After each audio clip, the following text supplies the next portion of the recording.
इस भारतवर्ष के संपूर्ण शिक्षक कुटुंब का मैं दिल की अंतरिम गहराई से अभिनंदन करता हूं।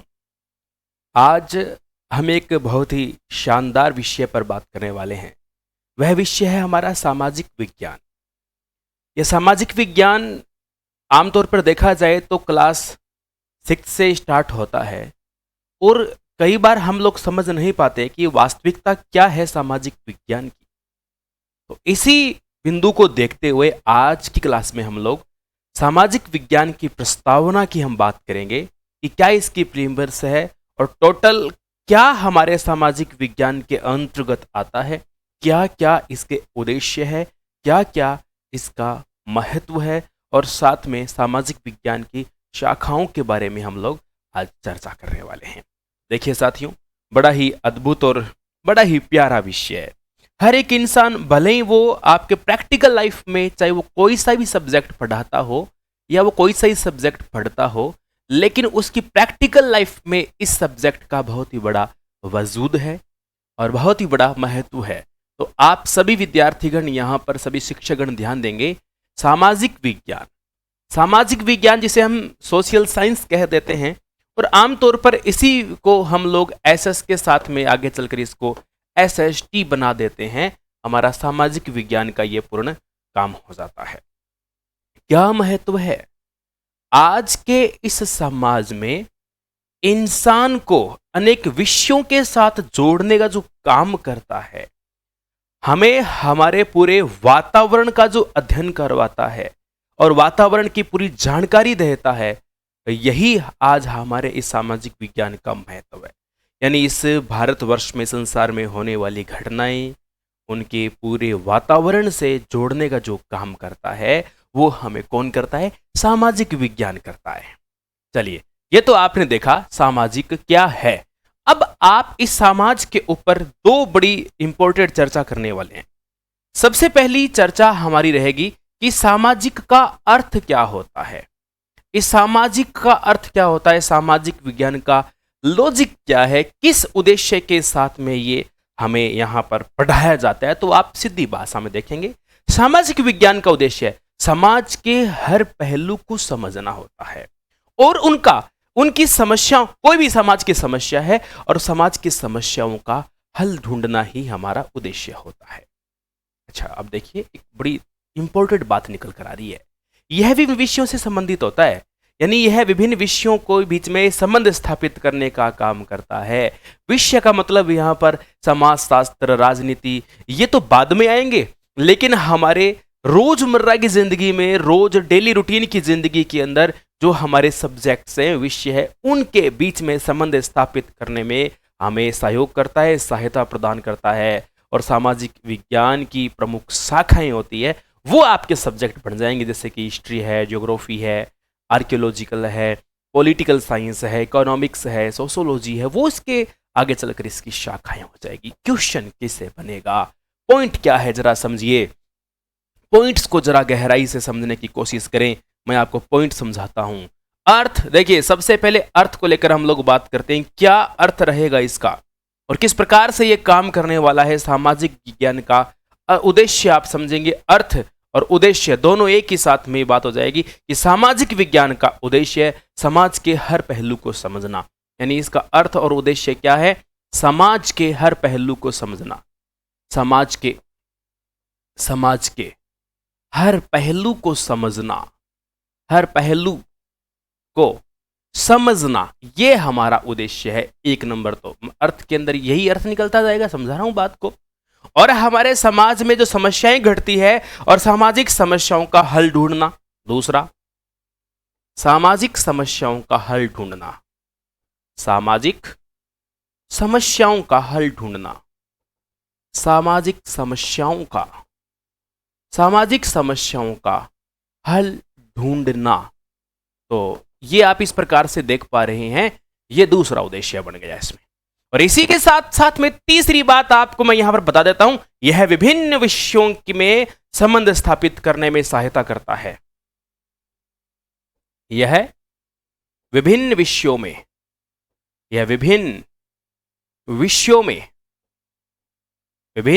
में संबंध स्थापित करने में सहायता करता है। संबंध स्थापित करने में स्थापित करने में सहायता प्रदान करता है।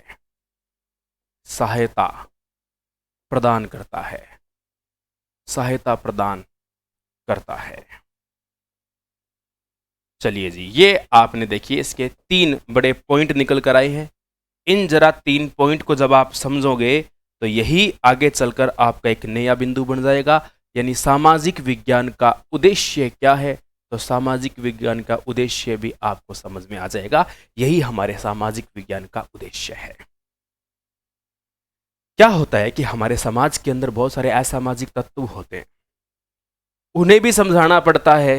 और समाज के अंदर हर प्रकार के इंसान देखे जाते हैं, हर प्रकार के पहलू यहाँ पर काम करते हैं। जो जन्म से डपोलसंख होते हैं, कई के देखे हुए परिवार में आप ऐसे डपोलसंख पैदा हो जाते हैं तो समाज के 4 लोग उसको मिल के बांट के ठोक ठाक के पीट के उसको सुधार भी सकते हैं। ये भी हमारे सामाजिक की एक परिभाषा है। हमारे समाज के अंदर बहुत सारे ऐसे अनैतिक घटनाएं घट जाती है। हमारे समाज के अंदर महिलाओं के साथ अत्याचार होता है, उनको पूर्ण अधिकार दिलाना होता है, उनकी कुप्रथाएं उनके साथ में जुड़ जाती है। तो साथियों, इन छोटे छोटे बिंदुओं को साथ लेकर हमें चलना पड़ता होता है और समाज के अंदर हर पहलू को देखा जाता है। लेकिन साथियों, अब वो बात क्लियर हो जाएगी कि अक्सर हम लोग इस सामाजिक विज्ञान में कौन से सब्जेक्ट्स पढ़ते हैं। अब चाहो तो आप ये कह दो ब्रांचेस ऑफ सोशल साइंस, आप चाहे तो ये बोल दो, चाहे आप ये कह दो कि सामाजिक विज्ञान के विषय कौन से हैं, इसके अंदर कौन से आपके सब्जेक्ट्स कवर होने वाले हैं। तो हम इनके सब्जेक्ट्स कह सकते हैं या हम इनके विषय कह सकते हैं। चलो साथियों, अब हम इसी पॉइंट को आपके बीच में कवर करते हैं और बड़ा ही शानदार सा बिंदु आप सबके बीच में यहाँ पर बनने जा रहा है। और इस पॉइंट को जरा आप समझने की कोशिश करना, मैं आपको समझा रहा हूँ। आप सबसे पहले देख रहे हैं कि हमारे पास में क्या है। हमारे पास में है सामाजिक विज्ञान। हमारे पास में क्या है? हमारे पास में है भाई सामाजिक विज्ञान। सामाजिक विज्ञान, और हम लोग सामाजिक विज्ञान की पढ़ने जा रहे हैं शाखाएं। हम लोग इसकी पढ़ने जा रहे हैं शाखाएं।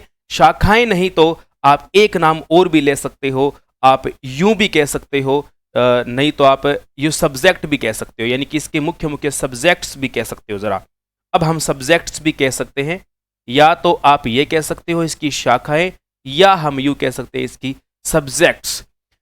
क्या क्या इसके अंदर सब्जेक्ट्स बनने वाले हैं, पूरी बातें हम लोग यही समझने वाले हैं। ये आज की स्लाइड आपके लिए बहुत ही इंपॉर्टेंट, बहुत ही महत्वपूर्ण बनने जा रही है। तो साथियों, आप लोग देखेंगे, सबसे पहले मैं आपको बता दूं इसके कौन से सब्जेक्ट बनने वाले हैं। सबसे पहले आपके पास एक इंपॉर्टेंट सब्जेक्ट बनेगा, और इसमें जो आपका सबसे इंपॉर्टेंट सब्जेक्ट बनेगा, जो हमें अतीत का वर्णन करवाता है, पीछे का पूरा दृश्य दिखा देता है, और हमें उसमें जीवन जीने की चाह भी हमारी बढ़ जाती है। और जीवन जीने की चाह में चाहे वो पुरुष हो या महिला हो, उसे सहकारी या सहयोगपूर्ण कार्यों की कहानी बताई जाती है, जिससे उसके जीवन के अंदर वो कुछ मोरल रूप में कुछ आगे सुधार कर सकता है। और इसका जो सबसे पहला और इंपॉर्टेंट पार्ट जो बनने जा रहा है, और उसी इंपॉर्टेंट पार्ट को हम लोग बोलेंगे इतिहास। इसका सबसे पहला बिंदु कौन सा बनने जा रहा है? इसका सबसे पहला बिंदु जो बनने जा रहा है, और उसको हम कहेंगे इतिहास। क्या है हिस्ट्री? जरा समझना है, शॉर्ट एंड स्वीट, कम से कम शब्दों के अंदर बताया जाए इतिहास क्या है। साथियों, इतिहास के ऊपर जरा बात करते हैं। क्या है इतिहास?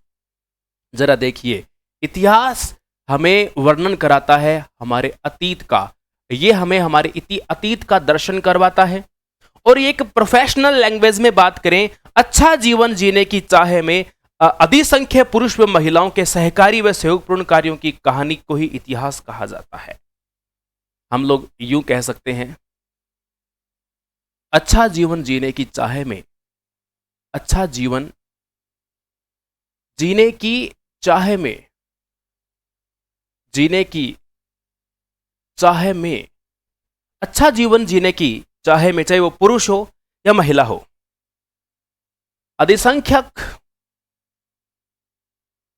अधिसंख्यक पुरुष और महिला, अधिसंख्यक, पुरुष और महिला। देखो साथियों, हमें इस क्लास के अंदर हर प्रकार के इन्वायरमेंट की, हर प्रकार के माहौल की आवश्यकता है, तो मैच्योर विद्यार्थी यहां पर टिके रहे। पुरुष व महिला या महिलाओं के, या लैंग्वेज को सही थोड़ा सा करें तो महिलाओं के सहकारी, महिलाओं के सहकारी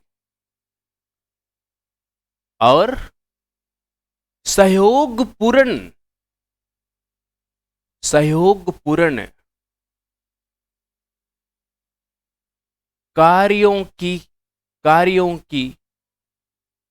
कार्यों के कहानी का वर्णन है। कार्यों के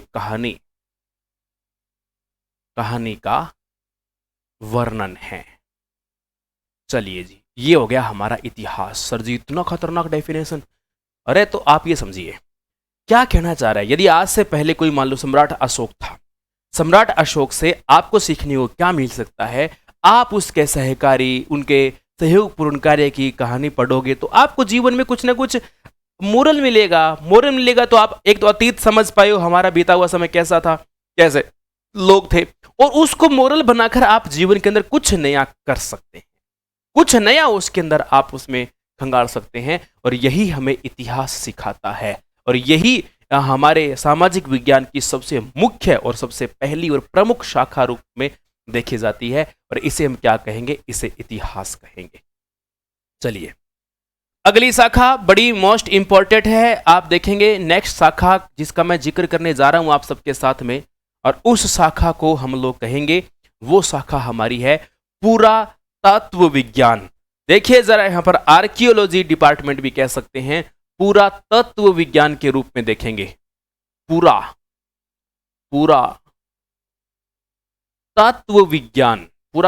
विज्ञान, आर्कियोलॉजी बोलते हैं पुरातत्व को। अब पुरातत्व विज्ञान क्या होता है, यह भी आपको अच्छे तरीके से समझ में आने जा रहा है, और मैं आपको समझाने जा रहा हूं कि पुरातत्व विज्ञान क्या होता है। वैसे देखा जाए तो यह भी हमारी हिस्ट्री का ही एक पोर्शन है, लेकिन सामाजिक विज्ञान के अंदर इसको एक अलग शाखा माना गया है। यह हमारे प्राचीन काल के समाज और संस्कृति के अध्ययन को करवाता है। प्राचीन काल के समाज और संस्कृति का जो अध्ययन हमें कराता है वो पुरातत्व विज्ञान करवाता है, क्योंकि अवशेष यही बताएगा हमारे को। चलो देखो क्या कह रहा है, इसकी बात को जरा समझ लेते हैं। ये कह रहा है हमारे को कि प्राचीन काल, इसमें दो बड़ी इंपॉर्टेंट बात है। प्राचीन काल की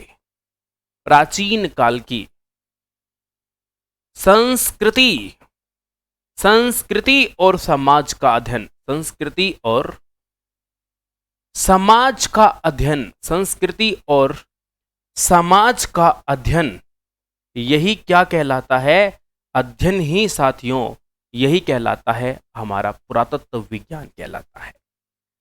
इसमें सबसे प्रमुख जो कार्य होगा वो कोई भी समय की घटना है और घटना के अंश है, और उन्हें अंश या मान लो कोई पदार्थ है, अब उनकी की जाएगी खोज और उनके मिलेंगे अवशेष, और अवशेषों के आधार पर फिर हमें पूरी जानकारी प्राप्त होती है। यानी इसमें सारा मुख्य जो आधार होता है, इसका सबसे मुख्य आधार होता है रिमेन्स बोले तो अवशेष। अवशेषों के आधार पर ये आगे चलकर काम करता है। और अवशेष के अंदर हमें जैसे आर्कियोलॉजिकल सोर्सेज में क्या क्या ऐसे माना जाएगा, जैसे मान लो कोई भी अवशेष के अंदर हमारे पास में, मैं यूं कहूं तो जैसे कि इमारत, सिक्के, इमारत के अंदर किले, दुर्ग, महल, मीनार, मस्जिद, सब कुछ आ गया। सिक्के, इसके अलावा अपन यूं कहें हस्तलिपि, इसके अलावा हमारे पास आ गई हस्तलिपि। हस्तलिपि के भी कई प्रकार के अवशेष शिलालेख के ऊपर मिल सकता है, किसी भी तरीके से मिल सकता है। या अपन कहें धातु की कोई जानकारी प्राप्त हो रही है, जैसे आपने पाषाण काल, चलो पाषाण तो धातु नहीं हुआ। इसके अलावा जैसे मान लो अभी ताम्र युगीन सभ्यताएं हैं, कांस्य युगीन सभ्यताएं हैं, उनके बारे में पता चल रही है। सिक्के हैं, या अपने पास में धातु की जानकारी है, या अपने प्राचीन काल में मुहर करेंसी हुआ करती थी, उनकी जानकारी प्राप्त हुई। तो उन सब के आधार पर हमें किसी सभ्यता, संस्कृति और समाज का जो अध्ययन करवाता है वो हमारा पुरातत्व विज्ञान होता है। और यह हमारे सामाजिक विज्ञान की दूसरी और सबसे प्रमुख शाखाओं में से आपके सामने है। देखिए, सामाजिक विज्ञान की दो शाखाओं का अपने जिक्र कर चुके हैं। दो शाखाओं में साथियों अपने यहाँ पर देख रहे हैं, एक तरफ तो है इतिहास और दूसरी तरफ आप यहाँ पर देख रहे हो पुरातत्व विभाग। चलिए, अब तीसरी शाखा जो हमारे यहाँ पर देख रहे हैं साथियों, पुरातत्व विज्ञान के दो विभाग, सॉरी विज्ञान के दो, एक ही बात है, पुरातत्व विज्ञान के दो या विभाग के दो, एक ही बात है। देखिए कैसे इसके अंदर ये काम करेगा। तो आप इसके अंदर आप यूं कह सकते हो, विभाग को काट के यहाँ पर अपने विभाग को काटकर अपने यहाँ पर विज्ञान कह सकते हैं, पुरातत्व विज्ञान। लो जी, पुरातत्व विज्ञान, ये हमारे पास में विज्ञान हो गया। नेक्स्ट, अब हम लोग थोड़ा सा और आगे बढ़ने की कोशिश करते हैं। तीसरा इसमें जो सबसे इंपॉर्टेंट पार्ट में फिर अपने पास जो निकलता हुआ जा रहा है और जो बन रहा है, उसका नाम है लाडले बच्चों भूगोल, जिसके अंदर हर किसी का थोड़ा बहुत मन अच्छे से लगता है।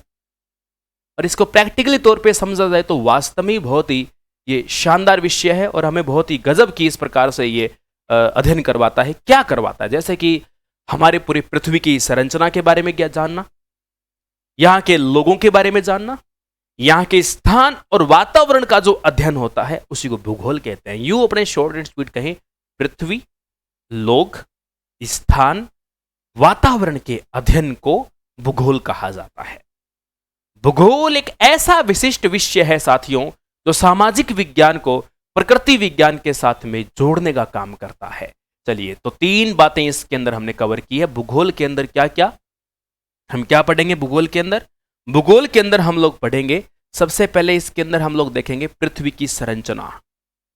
पृथ्वी की संरचना के बारे में हम लोग इसमें देखेंगे, पृथ्वी की संरचना। और इसमें हमारे यहाँ के लोग, हमारे यहाँ के स्थान और हमारे वातावरण का अध्ययन, हमारे यहाँ के वातावरण का अध्ययन, वातावरण का अध्ययन, और वातावरण के अध्ययन को ही क्या कहते हैं? भूगोल, भूगोल कहते हैं। ये वातावरण का अध्ययन इसके अंदर किया जाता है। ये हमारा पॉइंट नंबर 1 इसके अंदर कवर हो गया। चलिए, ये तो कवर हो गया। अब दूसरा काम देखिए भूगोल के अंदर क्या है। देखिए, ये एक ऐसा विशिष्ट विषय है, मैंने बताया था कि ये एक ऐसा विशिष्ट विषय है जो कि सामाजिक विज्ञान को प्राकृतिक विज्ञान से जोड़ता है। ये सामाजिक विज्ञान को प्राकृतिक विज्ञान से जोड़ता है। ये सामाजिक विज्ञान को किससे जोड़ता है? ये सामाजिक विज्ञान को प्राकृतिक विज्ञान से जोड़ता है। प्राकृतिक विज्ञान से जोड़ता है और जोड़ने का काम करता है। लो जी, इसने प्राकृतिक विज्ञान से हमें जोड़ दिया। यह हमारा भूगोल है, विशिष्ट विषय है साथियों। ये तो मानना पड़ेगा, वास्तव में मानव को पूर्ण रूप से प्रकृति के साथ जोड़ने का काम भी कौन करता है? भूगोल करता है। समाज के साथ तो समाजशास्त्र जोड़ेगा, ये भूगोल है। आप देखिए, 3 बड़े पॉइंट हो गए। अब देखो, बच्चे तो कहेंगे विषय हो गए, और जो टीचर्स तैयारी कर रहे हैं वो कहेंगे सामाजिक विज्ञान की 3 शाखाएं अब तक हमारी हो चुकी है, इतिहास, पुरातत्व विज्ञान और भूगोल। अभी भी तो हमारा बहुत कुछ बाकी पड़ा है। चलो देखते हैं कौन कौन सा पोर्शन बाकी रह गया। चलो और आगे बढ़ते हैं। देखिए, हम लोग अभी यहां पर अध्ययन जिसका कर रहे थे वो है हमारे पास में सामाजिक विज्ञान। अभी हम जिनका अध्ययन कर रहे थे वो है हमारा सामाजिक विज्ञान। और सामाजिक विज्ञान की हम लोग पूर्णतः शाखाओं के बारे में जिक्र करेंगे। और अब हम लोग सामाजिक विज्ञान के अंदर हमारा जो विषय चलेगा वो है राजनीति विज्ञान। जरा आप देखिए, अब यहां पर इसकी शाखाओं के अंदर देखेंगे, सबसे पहले हमारे पास बनेगा राजनैतिक विज्ञान। राजनैतिक विज्ञान जरा क्या कहते हैं? राजनैतिक विज्ञान क्या होगा? राजनैतिक विज्ञान ये हो गया हमारा राजनीतिक विज्ञान। राजनीतिक विज्ञान जरा क्या कहता है, इस बात को समझिए, बड़ा ही अच्छा टॉपिक है। राजनीति, पॉलिटिकल साइंस कहते हैं। करता क्या है अक्सर पॉलिटिकल साइंस? यह राजनीति के सिद्धांतों तथा कार्य प्रणाली से संबंधित है। 1 नंबर बात तो आपकी क्लियर होती है। यह हमारी राजनीतिक व्यवस्था और राजनीतिक बर्ताव का विश्लेषण करता है। राजनीतिक विशेषता और राजनीतिक व्यवस्था और राजनीतिक बर्ताव क्या है, इसका विश्लेषण करने का काम हमारा ये करता है ये सब्जेक्ट। हमारी घटनाएं कोई भी समाज में घटित होकर गई है, हमारी घटनाएं और परिस्थितियों के बीच के संबंधों का अध्ययन करवाता है, वो हमारा राजनीतिक विज्ञान है। चलिए इसको टू द पॉइंट हम समझने की बात करते हैं, कम से कम शब्दों में कैसे समझा जाए। यह राजनीति के सिद्धांतों तथा कार्य प्रणाली से संबंधित है। यह राजनीति के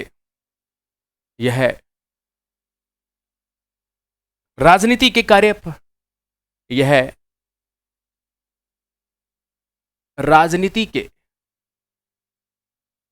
कार्य प्रणाली, यह राजनीति के कार्य प्रणाली और सिद्धांतों से संबंधित है, सिद्धांतों से संबंधित है।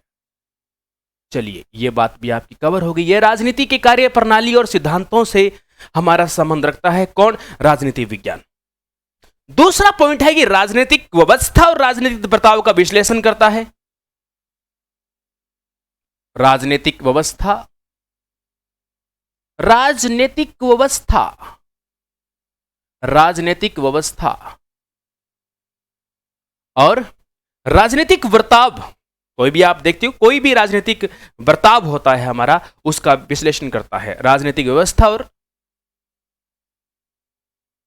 राजनीतिक बर्ताव का विश्लेषण करता है, राजनीतिक बर्ताव का विश्लेषण करता है, विश्लेषण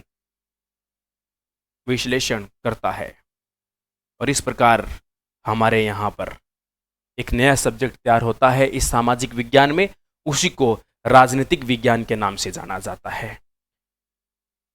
टू द पॉइंट, एक पॉइंट इसका और निकाला जाए जो अच्छे से अच्छा पॉइंट निकलकर बाहर आता है और शानदार फैक्ट जो जिसपे क्वेश्चन भी पूछा जा चुका है।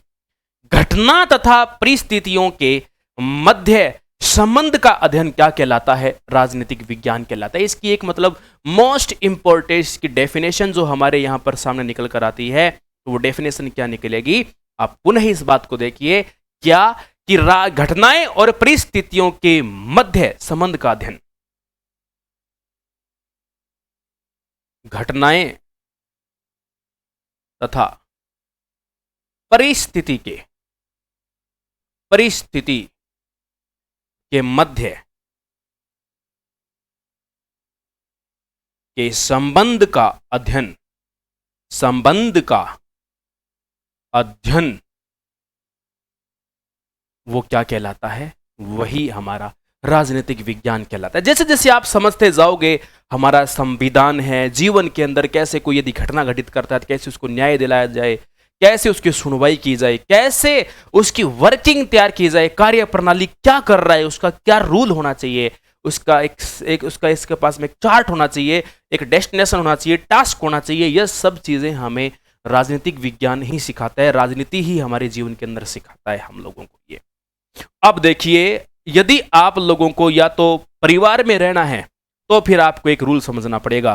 परिवार में रहने के लिए साथियों एक रूल हमारा काम करता है, उसके लिए हमें समझना होगा एक शास्त्र, और उस शास्त्र को हम लोग कहेंगे समाज शास्त्र।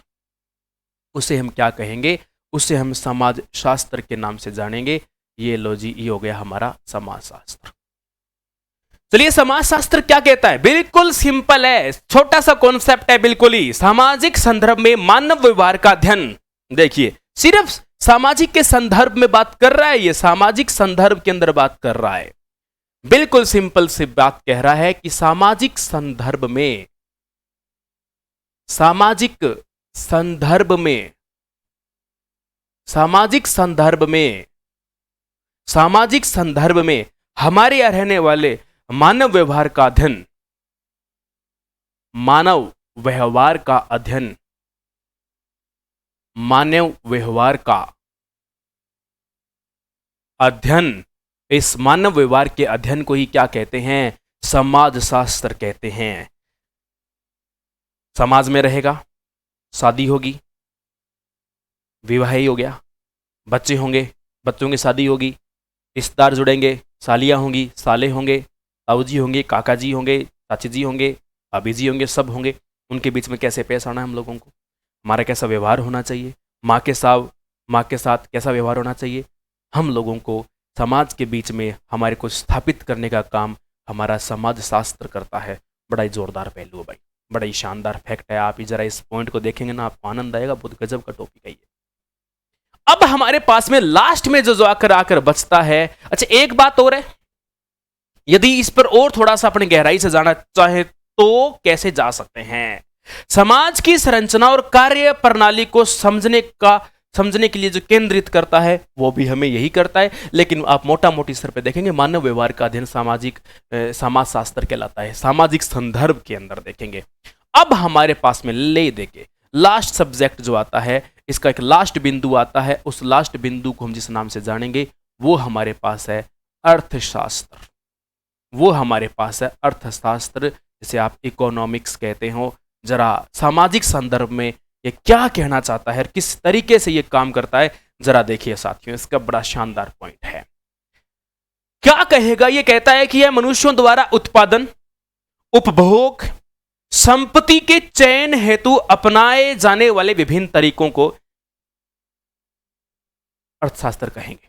और उन्हीं का जो वैज्ञानिक अध्ययन होता है वो तो प्रॉपर ही इकोनॉमिक्स हो गया हमारा।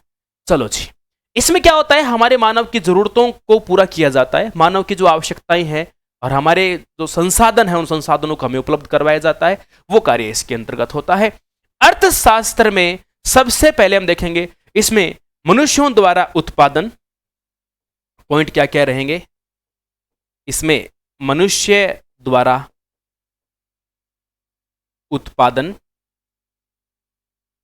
कोई प्रोडक्शन कर रहे हैं या हम ग्रहण कर रहे हैं, उपभोग कर रहे हैं, उत्पादन, उपभोग, उपभोग का मतलब समझते हो, ग्रहण, और संपत्ति के चयन हेतु, और संपत्ति के चयन हेतु, संपत्ति के चयन हेतु, क्योंकि देखो आप सिंपल भी समझ सकते हैं और प्रोफेशनल लैंग्वेज भी समझने हमें जरूरी है।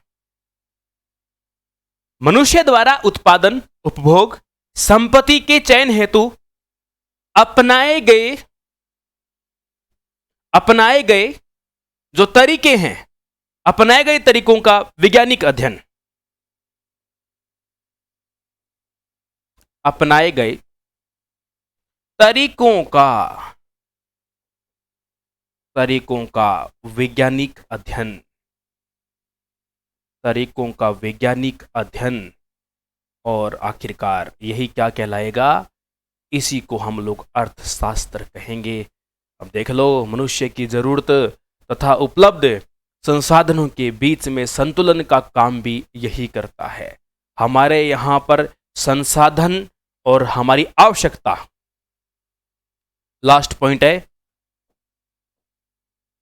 संसाधन और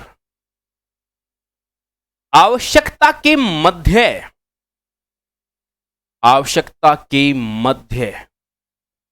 संबंध स्थापित करने का जो काम करता है वो भी हमारा अर्थशास्त्र करता है। मोटा मोटी स्तर पर देखा जाए कि आपने माना कि आपके पास में एक कॉलम बना और ये कॉलम हमें ये समझाता है कि क्या होता है आखिरकार, हमें पूर्ण रूप से समझ में आया और हम ये बात समझते हैं कि सामाजिक विज्ञान क्या होता है। इसी बिंदु को समझने की हम लोग यहाँ पर फिर कोशिश करेंगे। चलो तो हम करते हैं कोशिश इसको अच्छे से गहराई से समझने के लिए। चलो, तो आपने देखा कि सबसे पहले हमारे पास एक विषय हुआ और इस विषय का नाम हमने रखा सामाजिक विज्ञान।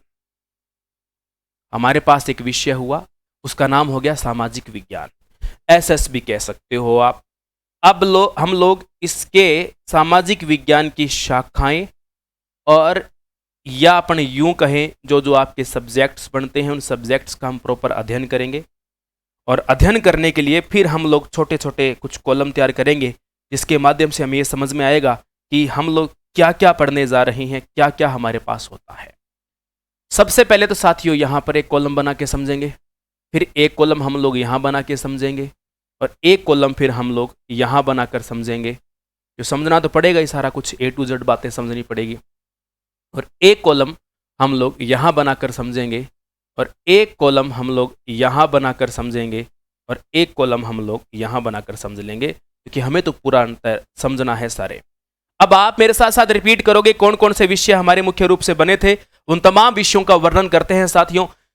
सबसे पहले देखिए कौन कौन से विषय हमारे यहाँ काम करने जा रहे हैं, पूर्ण रूप से आपको समझ में आना जरूरी है। सबसे पहले तो आप देखोगे यहाँ एक यहाँ बनेगा, एक विषय यहाँ बनेगा, एक विषय यहाँ बनेगा, एक विषय यहाँ बनेगा, एक विषय यहाँ बनेगा और एक विषय आपका यहाँ बन जाएगा। अब कौन कौन से सब्जेक्ट बनने जा रहे हैं, चलो जी फटाफट से आप देखो और बताओ मेरे को। सबसे पहले हमने आपको बताया वो विषय है हमारा इतिहास। सबसे पहला फैक्ट हमारा क्या है, इतिहास। सामाजिक विज्ञान की आप शाखाओं का वर्णन कर रहे हैं। सबसे पहले इतिहास, इतिहास के बाद आप सबको बताया गया पुरातत्व विज्ञान, पुरातत्व विज्ञान हमारे पास है पुरातत्व विज्ञान। पुरातत्व विज्ञान के बाद आप सबको मैंने बताया तीसरा हमारा इंपॉर्टेंट विषय जिसका नाम है भूगोल। और भूगोल के बाद साथियों हम लोगों ने जो विषय पढ़ा था वो था राजनीतिक विज्ञान। तीसरा इंपॉर्टेंट विषय जिसका नाम है राजनीतिक विज्ञान। और चौथा इंपॉर्टेंट विषय जो आपको मैंने बताया वो था हमारा समाज शास्त्र। समाज शास्त्र और समाज शास्त्र के बाद फिर हम लोगों ने जो पढ़ा था नेक्स्ट विषय हमारा, उसका नाम था अर्थशास्त्र। यही हमारे सामाजिक विज्ञान के सब्जेक्ट्स हैं और यही हमारे सामाजिक विज्ञान की शाखाएं हैं जो पूर्ण रूप से आप लोग यहाँ पर देख पा रहे हो। क्या साथियों आपकी खोपड़ी में आई मेरी बातें? तो ये थी हमारे सामाजिक विज्ञान की प्रस्तावना। जैसा कि साथियों आप सबको मैं समझा चुका हूँ, सामाजिक विज्ञान का उद्देश्य समाज के हर पहलू को समझना होता है, सामाजिक विज्ञान का हल ढूंढना निकाला होता है, हर कोई भी सामाजिक समस्याओं का हल निकालना होता है, कोई भी प्रॉब्लम यदि है तो। इस प्रकार से साथियों ये हमारा सामाजिक विज्ञान अपना वजूद रखता है। नेक्स्ट चैप्टर आगे पढ़ेंगे साथियों। चैप्टर कैसा लगा आप कमेंट बॉक्स में कमेंट जरूर करें। फिर मिलेंगे नई क्लास के अंदर। जय हिंद, जय भारत, बाय बाय।